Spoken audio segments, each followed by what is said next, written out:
I'm an old lady. It's an old one back in my day. Back support. I'm an old lady. Okay. All right. Goud, can you hear us? Yeah, can you guys hear me? Yes, we can. I'm just setting up the video feed right now. Hi, Goud. I'm Holly. Welcome to the show. Oh, hi, Ollie. Nice to meet you. Nice to meet you. Good. Thanks for having me. Yes. Thanks for being on our premiere show. This is our first kickoff show for Political Head Trauma, and you are our first guest. Oh. So welcome. Oh, wow, I didn't know that. That's cool. Yeah. So, all right, Goud, give us a little bit of your backstory. We met you when you were running. You were running for treasurer, weren't you, or auditor? No, for our county clerk. County clerk. Okay. All right. Salt Lake County clerk. Yep. All right. Yeah, I ran the Salt Lake County GOP's Election Integrity Committee in 2021, and I ran for Salt Lake County Clerk in 2022.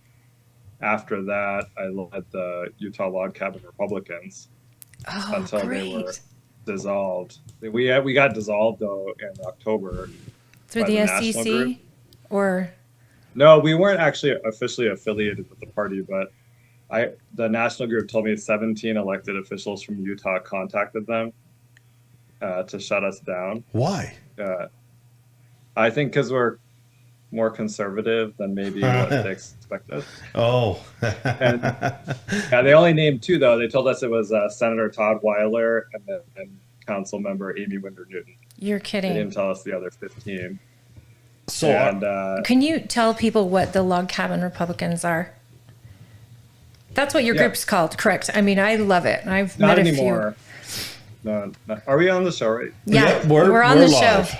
Oh, I didn't even know that. Okay. Yeah. It's so the Log Cabin Republicans it's a national organization for gay conservatives. Well, the LGBT community, the conservative ones, and then straight allies. And so after we were dissolved, we started a new organization called the Utah Gay Straight Coalition. And so that is what we are doing right now. And it has been through that organization that we were able to expose, for example, that men are allowed to use women's locker rooms in the Salt Lake County rec centers. Got it. It's the rec centers. Yeah. So go into that a little more for us. What? Yeah. Oh, I have a lot of questions about this. I don't know. I don't know. I guess if you went into a rec center where all the ladies were okay with it, No.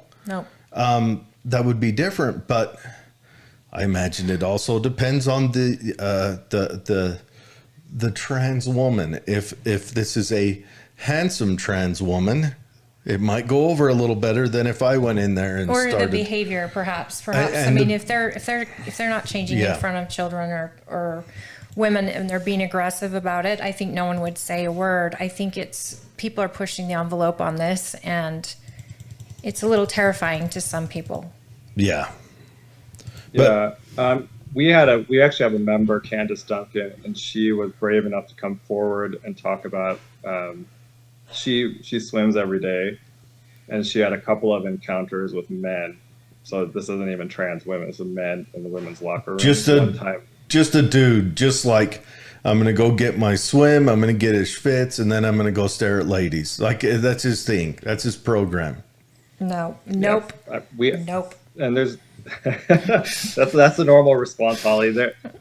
There's no standards for this, and so what we worked with Council Member D. Theodore to develop an ordinance that would require people to use the locker room that corresponds to their birth sex, right? And then if you're not comfortable with that because you're just not comfortable being naked in front of other people, or you're transitioning, you would go into an individual changing room and change there. Sounds reasonable. So we had a hearing last week on Tuesday, and during the hearing we had public comment. The public comment was about 50-50. So 50 for the ordinance, 50% against. And it was a dead heat. That's crazy to me. This sounds reasonable, logical. It sounds like you're considerate of trans individuals and their privacy. I mean, this sounds really nice. and you had 50 people against it, like a 50%. Well, 50%. 50%. Yeah, and it's really interesting because there was a lot of parents testifying about how they don't want their daughters to be exposed to naked men in the locker rooms. And I can only imagine. And mothers and fathers. So like, we appreciate that because, you know, like I'm gay and I don't have kids. So if, I feel like it's helpful to have parents who are willing to come forward and talk about it because it actually impacts them more than it impacts somebody like me. Parents are scared in this day and age. This is something we've discussed all the time. They're afraid that they will be essentially canceled by their community if they speak out against this. And honestly, I mean, there's the right thing to do, and then there's the wrong thing to do. And I feel like our children are being forgotten, our girls especially are being forgotten in these scenarios. You know, I want to protect everyone. I want trans people to feel safe. I want little girls to feel safe.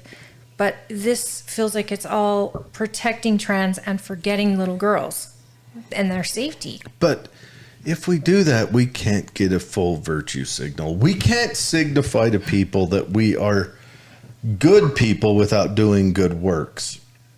What's that book in the Bible? Is it? How dare you bring up that book? But please. Seriously, that's all they're doing. It's all about a virtue signal.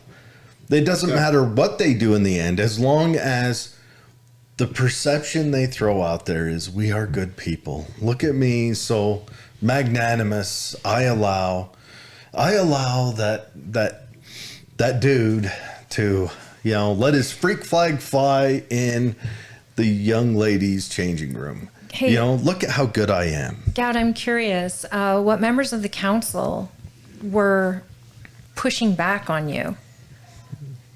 Well, that's interesting. We met with, well, actually, let me give you a little bit more. Okay, sorry. And then I'll tell you about that part. So that was the public comment part. And then the Salt Lake County Council is kind of weird. So they had maybe an hour and a half before the council actually debated the ordinance. So we had all left. I went back and I listened to it, and I was shocked because during the testimony, they called up the director of Parks and Recreation, and he said that their policy is that men can go into women's locker rooms as long as they are nude but not lewd. That was his catchphrase. Can I put a mark on that? I just want to say, if we're going to allow this, they must put googly eyes on their stuff. Nope. Just to make it kid friendly. Nope. They've got to put a couple of googly eyes on it. Maybe get some pipe cleaners and make a little scarf. You're done. Let Goud finish. Because nope. Yeah. So, and it was really interesting because so he testified and he said that after he talked about that policy, Amy Winder Newton actually says something to the effect of, okay, I just want to make sure people aren't doing inappropriate things in the locker rooms. And it sounds like your policy addresses that. And your policy allows men to go into women's locker rooms as long as they are nude but not lewd. Well, so Dave Alvord, go ahead. No, what's Dave difference? Alvord asked the clarifying question. Well, okay, that's a great point. Dave Alvord actually asked, he said, hey, I have a clarifying question. Can you tell me when a man crosses from being nude to lewd in the women's locker room? And he actually says, I'm going to tell you that I don't think that my constituents or parents are going to agree with what you're about to say, and that there is a situation where a man can be nude in a women's locker room without it being considered lewd. And the director of Parks and Rec says, oh, I can't answer that. I defer to legal experts on this issue. That would have been hilarious if he'd said, the helicopter. The helicopter's the difference. And then just drop the mic and walk out. Yeah. What the heck? That's like seriously. Yeah. I like Dave Alvord, and I think he's absolutely right because he's thinking of parents, and I think he's a parent. Many of us are uncomfortable in a locker room anyway. Let's just be honest. It's already kind of weird, and then to have your little girls in there, and there's not a lot of places to have privacy, so sometimes they do have to change out in the middle of places. And as a mom, I'm saying, look, just hurry quick, I'll put the towel up. I cannot imagine having to have my daughter changing with a man just in there. And this is nothing against the trans community. There's a difference in body parts, and there is a fear factor for women that'll always be with us and our safety. If women cannot be protected, what are we doing? Not just that, but let's face it. Let's say this gentle lady is completely unlewed and comports themselves with complete honor. I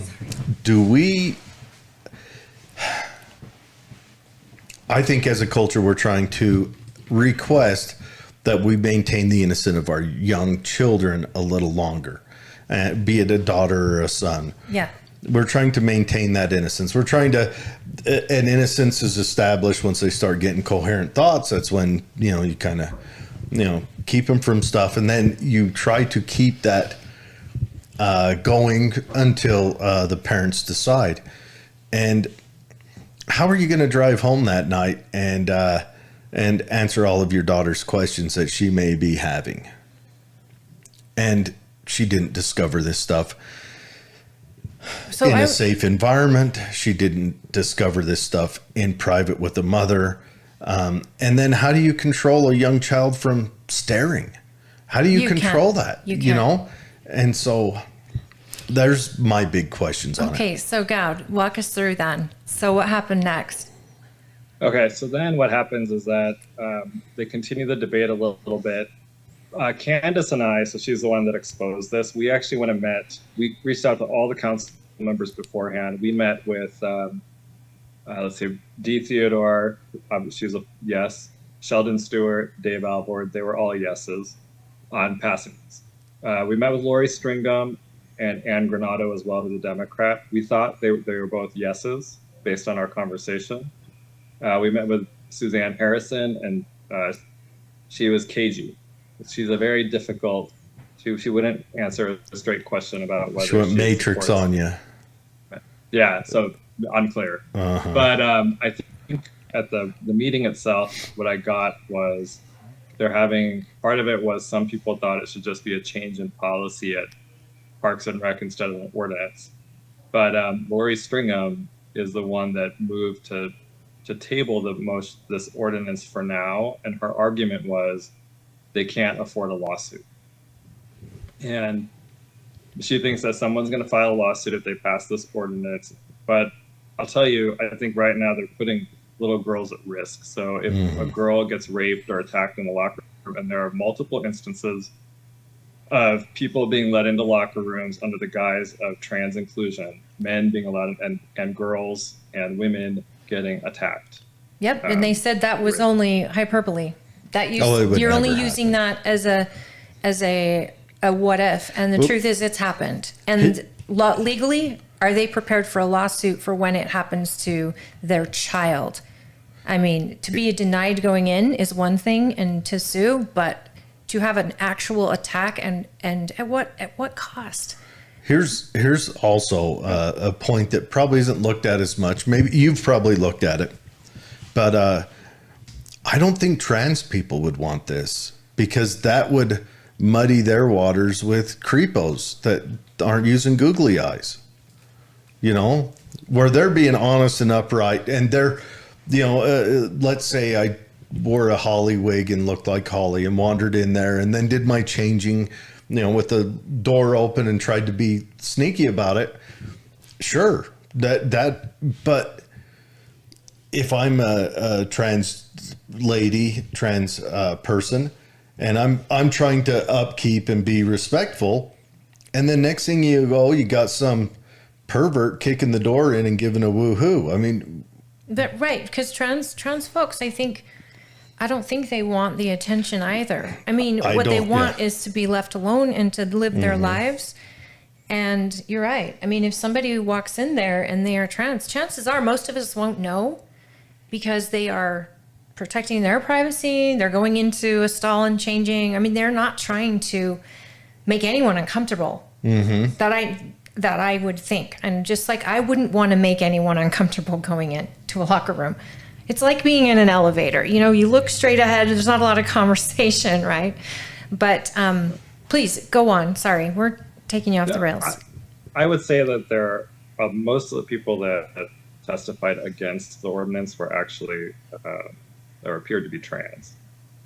So there is some inclination that they want to be able to use that locker room. I don't know the motivation though, because I think it requires a lot of trust on the part of parents, right? Yeah. Because if you go and you ask a trans woman, so someone who's a man, and you say, hey, do you still have your, I don't know, equipment? You know, they'll tell you it's really offensive for you to ask that. And so for them to say, well, I should be able to go into the women's locker room and change, and then if they end up exposing children to that, I don't know why that is okay in the name of trans inclusion, when they could go into, if they're not comfortable in the men's locker room, they can go into the individual changing rooms and do the same thing. And in the case of Candace, when she emailed and complained, the county actually came back and told her, that's our policy, and if you as a woman are uncomfortable with men being allowed into the women's locker rooms, you can go and use an individual changing room. So they're forcing the young ladies out. That's what it feels like. Yeah. And that's what every bit of this legislation has felt like when they were talking about all these different topics at the Hill last year. It felt like it wasn't pro-trans, it was anti-women. Well, and it's wild. I'll bet we don't have not one trans man desiring to go inside of the men's locker room and change, because we all know men are savages, period. End of discussion. Not all of them. I know not all, just 99.9 out of 100 are savages, and they will stare, and day two there'll be jokes made and everything else. But when you reverse it to where the trans women go in, that's where you'll start having the innocent people. Innocent's not the correct word. You'll start having can we just call women indigenous now? Maybe I should just call them that. Okay. No. You'll start having them being pushed out of their normal areas, and that's what'll happen. Well, their safe space. Yeah. Well, it's already happening, right? I mean, we couldn't get a majority Republican county council to act. And just so people know, we're still working on this. And it's important that people actually send emails and be involved, because my understanding is 2/3 of the emails that they were receiving were pro the new ordinance that would have required men to use the locker room that corresponds with their birth sex. So I think it's extremely popular, and because most people have common sense and they think men should be in men's locker rooms, women should be in women's locker rooms. But we need people to keep on sending those emails. And the next time this comes up, people, you need to show up. And I'll say, I understand completely that there's a personal cost to this, but I lost my job because of this advocacy, and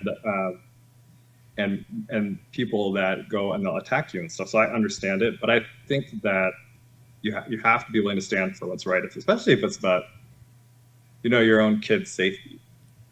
So true. So I would say, if a gay guy can do it, doesn't have kids, if you have kids, you should be able to speak up and protect your daughters. I applaud that, and I thank you. And you know what? When he brought up the point of trans men, immediately my thought was, I want them protected. If a trans man is going into a men's locker room because that's where they feel comfortable, that's great. But part of me has this fear factor because of what could happen in that locker room, and because they need to be protected too. So there should be an option for them to be in a changing room that is lockable, and that should go for even families. Just have it be a family changing room for mothers with many children. Because try getting bathing suits and on and off of 5 kids or 3 kids or whatever, and yourself. Those things should just already be in the plans. Now that may cost money to arrange, and that's going to be maybe a council's thought, is how do we afford to fix our locker rooms? But I know a lot of our listeners, we have a few that are Salt Lake County residents. When are these meetings, and who do they reach out to? Who's somebody that's an advocate on this point that they could reach out to and flood with emails? You can reach out to the council in general. I have it on. We have it on our Twitter and Facebook. Okay, what's your Twitter handle and Facebook? It's x.com/Utah GSC. Utah GSC. Yeah, so Utah Gay Straight Coalition. Excellent. And the Facebook one, I think, is the same thing, but it's just facebook.com Utah GSC. So if you go there, it'll tell you how to email the entire council at once with one email. Fantastic. Just telling that you support it. Or you can reach out to council member Dee Theodore as well, because she was the sponsor of the bill. And I'm sure she'd love to hear from people who support it. We'd like to bring it up again, like I said, because I think this is an important issue. And what we were hoping to do is to prevent the worst thing from happening, because that's what we should be thinking about. Absolutely. I think there's a little bit of, a lot of people want to be like, oh, everybody's nice, everybody's good. But I would think, at least when I was a kid, my parents told me, don't talk to strangers, don't take candy from them. I would think that you would say, don't just trust strangers in locker rooms either. Yeah. So, well, and how does this go for you Salt Lake County people? I'm going to say right now, what if all of the trans women are on the up and up, but one pervy dude slips in and messes up? Do you guys want to pay that lawsuit? Yeah, at what cost? Yeah. Now, I like the idea of making like little changing rooms, whatever, hang up curtains, make it look like a hospital bay, whatever. But it just seems like, what's the end of this? Where does it end? What do they want to make?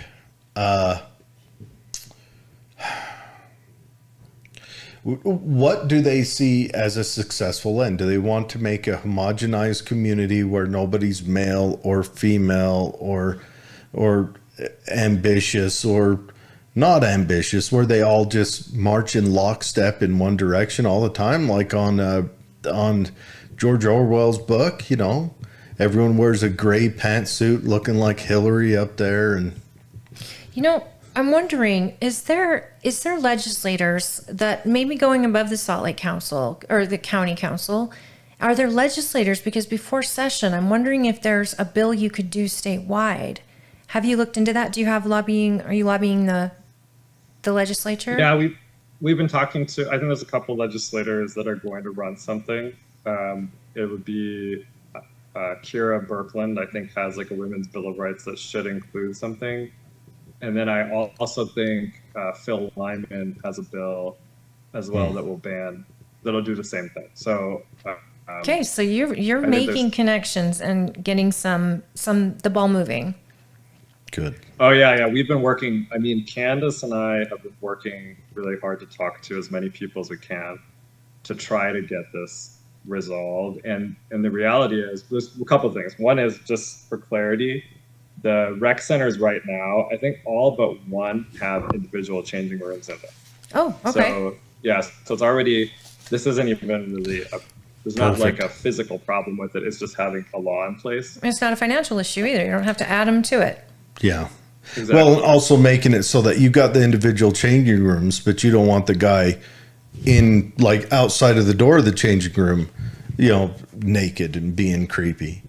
Who knows? Maybe a girl would do it too. I'm just not picturing it in my head. I'm thinking it'd be. And Carrie, finish. I'm sorry for my. I feel like it's usually men, but yeah, I agree with you. So the other thing I was going to say is, like, the biggest opponent of all of this is Equality Utah.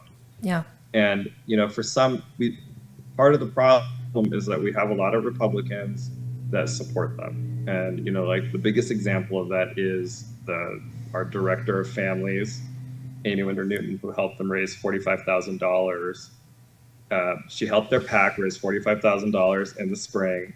And so people really need to understand this. Like, that money was used in the municipal elections to help get Democrats elected across the county. An example of this is Zach Jacob.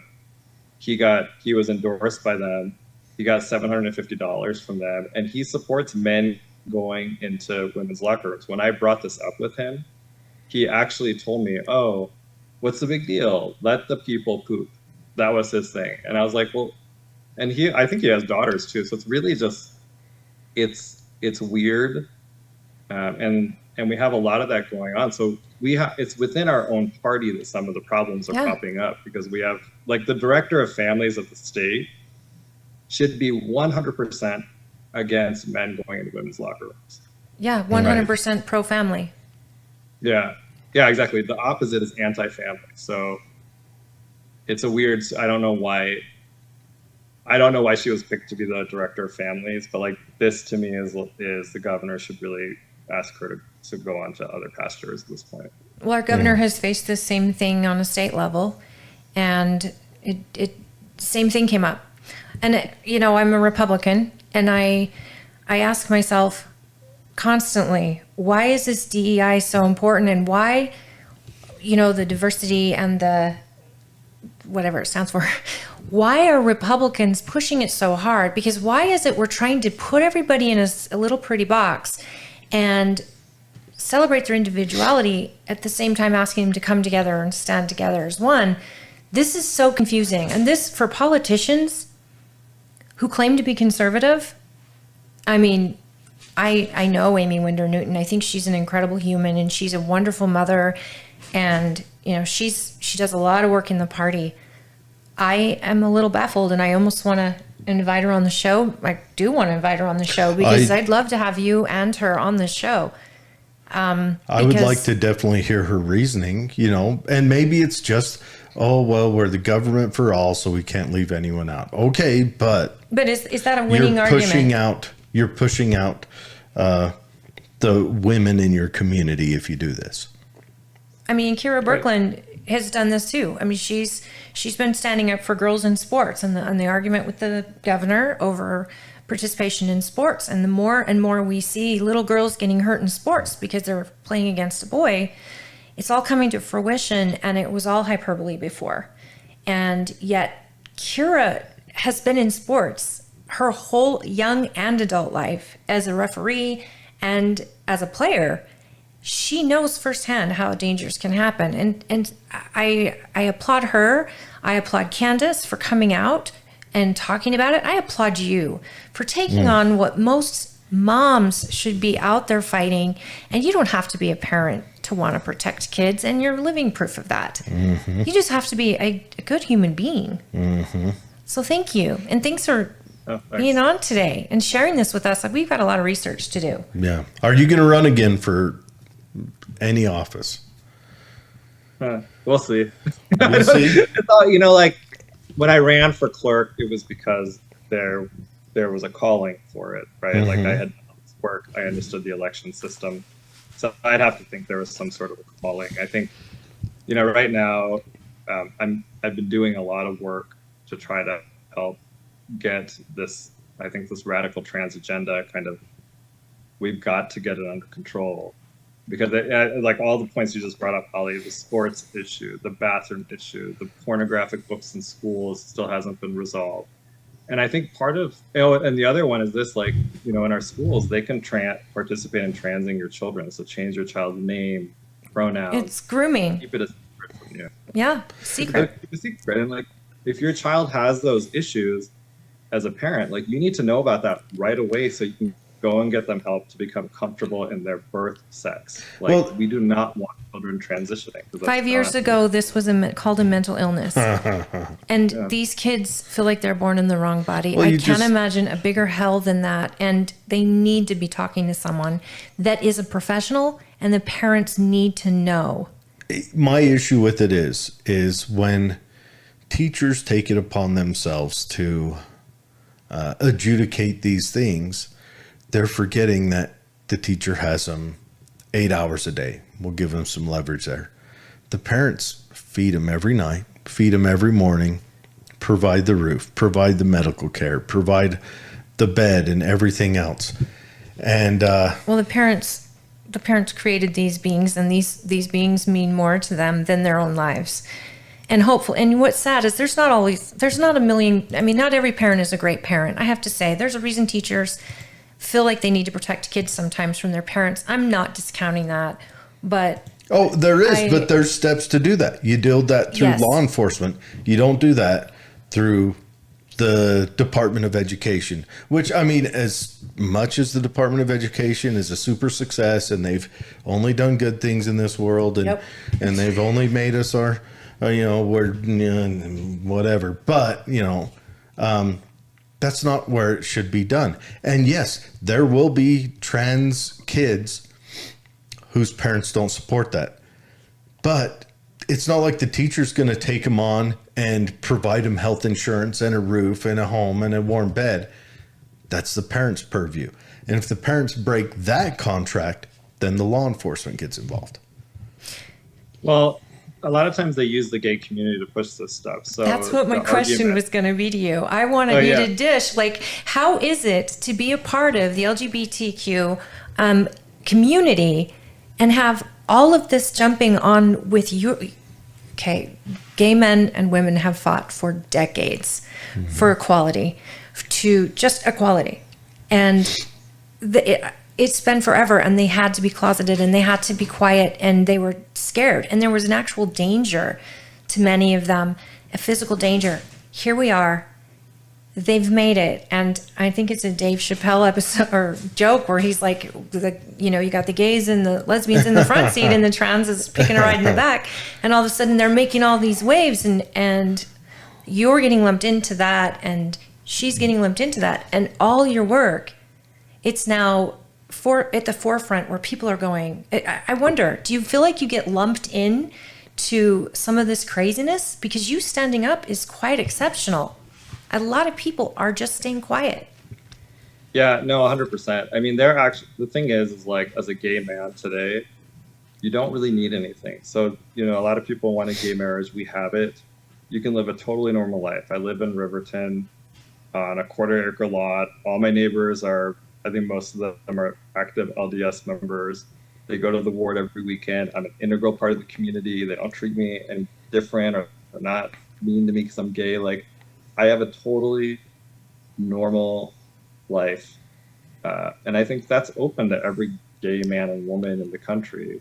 The trans agenda, though, pushes into these kind of radical concepts. So in the example we were using with the schools, they'll say, if a kid tells a teacher that he's gay, they shouldn't tell the parents. But but they'll also say, and a kid tells a teacher that they're trans, they also shouldn't tell the parents. Mm-hmm. Well, there's a difference, right? If a kid tells a teacher that he's gay, what are you going to do with that? That's the same as if they told him, I'm straight.